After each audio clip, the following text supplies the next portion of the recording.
ಈ bomb blast ಆದಾಗ ಎಲ್ಲರಿಗೂ ಒಂದು ಪ್ರಶ್ನೆ ಕಾಡಿತ್ತು. ಯಾಕೆ ರಾಮೇಶ್ವರಂ ಕೆಫೆಯನ್ನೇ ಉಗ್ರ ಆಯ್ಕೆ ಮಾಡ್ಕೊಂಡಿರಬಹುದು, ಇದರ ಉದ್ದೇಶ ಏನಿರಬಹುದು, ಯಾವ ರೀತಿಯ ನಂಟಿರಬಹುದು ಅನ್ನುವಂಥ ಪ್ರಶ್ನೆ. ಬಟ್ ಇಲ್ಲಿ ರಾಮ ಮಂದಿರದ ವಿಚಾರ ಮುನ್ನೆಲೆಗೆ ಬರ್ತಾ ಇದೆ. ಕೆಫೆ ಬ್ಲಾಸ್ಟ್ಗೆ ಕಾರಣವಾಯ್ತಾ ಅಯೋಧ್ಯೆ ರಾಮ ಮಂದಿರ? ರಿಪಬ್ಲಿಕ್ ಕನ್ನಡದಲ್ಲಿ ಉಗ್ರನ ಸಂಚಿನ ಮತ್ತೊಂದು ಎಕ್ಸ್ಕ್ಲೂಸಿವ್ ಮಾಹಿತಿ. ಎನ್ಐಎ ತನಿಖೆ ವೇಳೆ ಬಹಿರಂಗವಾಗಿದೆ ಸ್ಫೋಟಕ ಮಾಹಿತಿ. ಮಂದಿರ ಉದ್ಘಾಟನೆಯ ಬಳಿಕ ಟೆರರಿಸ್ಟ್ಗಳು ಫುಲ್ ಆಕ್ಟಿವ್ ಆಗಿದ್ದಾರೆ. ಮಂಗಳೂರು ಶಿವಮೊಗ್ಗ ಟೀಮ್ ಮತ್ತೆ ಆಕ್ಟಿವ್ ಆಗಿರುವ ಶಂಕೆ ಈಗ ವ್ಯಕ್ತವಾಗ್ತಾ ಇರೋದು. ರಾಮೇಶ್ವರಂ ಕೇಸ್ನಲ್ಲಿ ಹಿಂದಿನಿಂದಲೂ ಕೂಡ ಹೊಸ ಪ್ಲಾನ್ ಮಾಡಿಕೊಂಡು ಬಂದಿದ್ದಾರೆ ಎನ್ನುವಂತಹ ವಿಚಾರ ಮುನ್ನೆಲೆಗೆ ಬರ್ತಾ ಇದೆ. ಅಲ್ಲಿಗೆ ಕೆಫೆ ಬ್ಲಾಸ್ಟ್ಗೂ ಕೂಡ ಕಾರಣವಾಗಿದೆಯಾ ಅಯೋಧ್ಯೆಯ ರಾಮ ಮಂದಿರ ವಿಚಾರ? ಕಾರಣ ರಾಮನ ಭಕ್ತರು ರಾಮೇಶ್ವರಂ ಕೆಫೆಯಲ್ಲಿ ಅಯೋಧ್ಯೆಯಲ್ಲಿ ರಾಮ ಮಂದಿರ ಉದ್ಘಾಟನೆ ಆಗುವಂತಹ ದಿನವನ್ನ ಎಷ್ಟು ಸಂಭ್ರಮ ಸಡಗರದಿಂದ ಅದನ್ನ ಸೆಲೆಬ್ರೇಟ್ ಮಾಡಿದ್ರು ಅಂದ್ರೆ, ರಾಮನ ಧ್ವಜ ಹಾರಾಡಿತ್ತು ರಾಮೇಶ್ವರಂ ಕೆಫೆಯ ಮುಂಭಾಗದಲ್ಲಿ.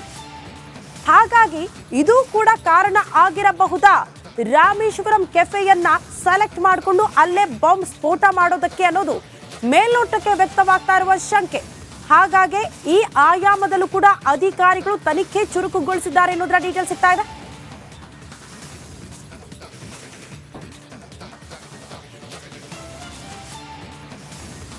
ಈ ಬಗ್ಗೆ ಮತ್ತಷ್ಟು ಡೀಟೇಲ್ಸ್ ಅನ್ನ ಕೊಡ್ತಾ ಹೋಗ್ತಾರೆ ನಮ್ಮ ಪ್ರತಿನಿಧಿ ಮಾದೇಶ್. ನೇರ ಸಂಪರ್ಕದಲ್ಲಿ ಜಾಯಿನ್ ಆಗ್ತಿದ್ದಾರೆ. ಮಾದೇಶ್, ಈ ಹಿಂದೆ ರಾಮೇಶ್ವರಂ ಕೆಫೆಯಲ್ಲಿ ಯಾವಾಗ ಸ್ಫೋಟ ಆಯ್ತೋ ಆಗಲೇ ಒಂದಷ್ಟು ಅನುಮಾನಗಳು ಮೂಡೋದಕ್ಕೆ ಶುರುವಾಯಿತು. ಯಾಕೆ ಉಗ್ರನ ಟಾರ್ಗೆಟ್ ರಾಮೇಶ್ವರಂ ಕೆಫೆ ಆಗಿತ್ತು? ಯಾಕೆ ಅದೇ ಜಾಗವನ್ನ ಆತ ಆಯ್ಕೆ ಮಾಡಿಕೊಂಡ? ಇದರ ಉದ್ದೇಶ ಏನು ಅಂತ ಇಲ್ಲೂ ಕೂಡ ರಾಮ ಮಂದಿರದ ವಿಚಾರ ಮುನ್ನೆಲೆಗೆ ಬರ್ತಾ ಇದೆ. ಡೀಟೇಲ್ಸ್ ಅನ್ನ ಕೊಡ್ತಾ ಹೋಗೋದಾದ್ರೆ ಮಾದೇಶ್.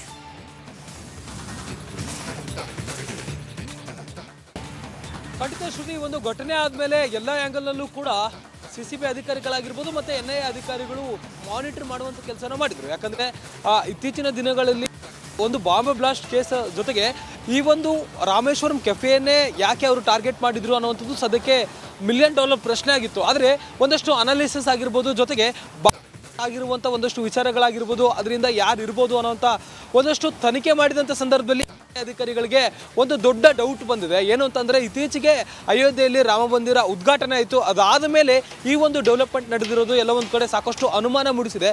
ಜೊತೆಗೆ ಈ ಮಂಗಳೂರು ಮತ್ತು ಶಿವಮೊಗ್ಗ ಕಡೆಯ ಒಂದು ಮಾಡೆಲ್ನ ISIS ಉಗ್ರರು ಎಲ್ಲಿ ಕರ್ನಾಟಕದಲ್ಲಿ ಆಕ್ಟಿವ್ ಆಗಿದ್ದಾರೆ ಅನ್ನುವಂಥ ಮಾಹಿತಿ ಈಗಾಗಲೇ NIA ಅಧಿಕಾರಿಗಳಿಗೆ ಸಿಕ್ಕಿದೆ. ಹೀಗಾಗಿ ಈ ಒಂದು ಕೇಸ್ನಲ್ಲಿ ಅಂದರೆ ರಾಮೇಶ್ವರಂ ಕೆಫೆಯಲ್ಲಿ ಬ್ಲಾಸ್ಟ್ ಆಗಿರುವಂಥ ಒಂದಷ್ಟು ವಿಚಾರಗಳು, ಅಲ್ಲಿ ಬಳಸಿದಂಥ ಕಚ್ಚಾ ವಸ್ತುಗಳಾಗಿರ್ಬೋದು, ಜೊತೆಗೆ ಈ ಬಾರಿ ಒಂದು ಪ್ಲಾನ್ ಇರೋದು ಪಕ್ಕಾ ಪ್ರೀ ಪ್ಲ್ಯಾನ್ಡ್ ಆಗಿದೆ. ಈ ಒಂದು ಪ್ಲಾನನ್ನು ಓರ್ವ ವ್ಯಕ್ತಿ ಮಾಡೋದಕ್ಕೆ ಚಾನ್ಸೇ ಇಲ್ಲ ಅಂತೇಳಿ NIA ಅಧಿಕಾರಿಗಳು ಸಸ್ಪೆಕ್ಟ್ ಮಾಡಿದ್ದಾರೆ. ಜೊತೆಗೆ ಈ ಒಂದು ಪ್ಲಾನ್ ನೋಡ್ತಿದ್ರೆ ಎಲ್ಲೊಂದು ಕಡೆ ಮಂಗಳೂರಿನಲ್ಲಿ ಆದಂಥ ಕುಕ್ಕರ್ ಬಾಂಬ್ ಬ್ಲಾಸ್ಟ್ ಆಗಿರ್ಬೋದು, ISIS ಶಿವಮೊಗ್ಗದಲ್ಲಿ ಆದಂಥ ಉಗ್ರ ಚಟುವಟಿಕೆಗಳಾಗಿರ್ಬೋದು, ಆ ಒಂದು ಕನೆಕ್ಟ್ ಇರುವಂಥ ಒಂದು ಲಿಂಕ್ ಮೇಲ್ನೋಟಕ್ಕೆ ಕಂಡು ಬರ್ತಿದೆ. ಜೊತೆಗೆ ಅಲ್ಲಿರುವಂಥ ಸ್ಲೀಪರ್ ಸೆಲ್ಗಳೇ ಈ ಒಂದು ಕೃತ್ಯ ಎಸಗಿರ್ಬೋದು ಅನ್ನೋಂಥದ್ದು ಪ್ರೈಮ್ ಸಸ್ಪೆಕ್ಟ್ ಆಗಿ NIA ಅಧಿಕಾರಿಗಳಿಗೆ ಬಂದಿದೆ. ಹೀಗಾಗಿ ಅಲರ್ಟ್ ಆಗಿ ಕರ್ನಾಟಕದಾದ್ಯಂತ ಈ ಒಂದು ನಿಟ್ಟಿನಲ್ಲಿ ತನಿಖೆ ನಡೆಸುವಂಥ ಕೆಲಸನ ಮಾಡ್ತಿದ್ದಾರೆ.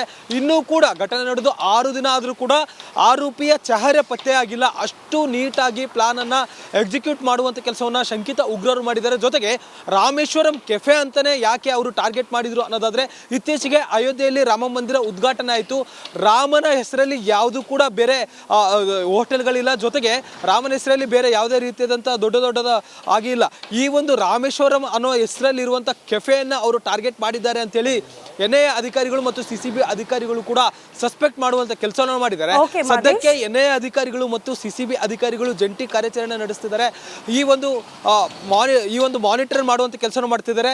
NIA ಹಿರಿಯ ಅಧಿಕಾರಿಗಳು ಬೆಂಗಳೂರಿನಲ್ಲಿ ಬೀಡುಬಿಟ್ಟಿದ್ದು ಆರೋಪಿಯ ಪತ್ತೆಗೆ ಹುಡುಕಾಟವನ್ನು ನಡೆಸಲಾಗ್ತಿದೆ. ಓಕೆ ಮಾದೇಶ್, ಧನ್ಯವಾದಗಳು ತಮ್ಮೆಲ್ಲ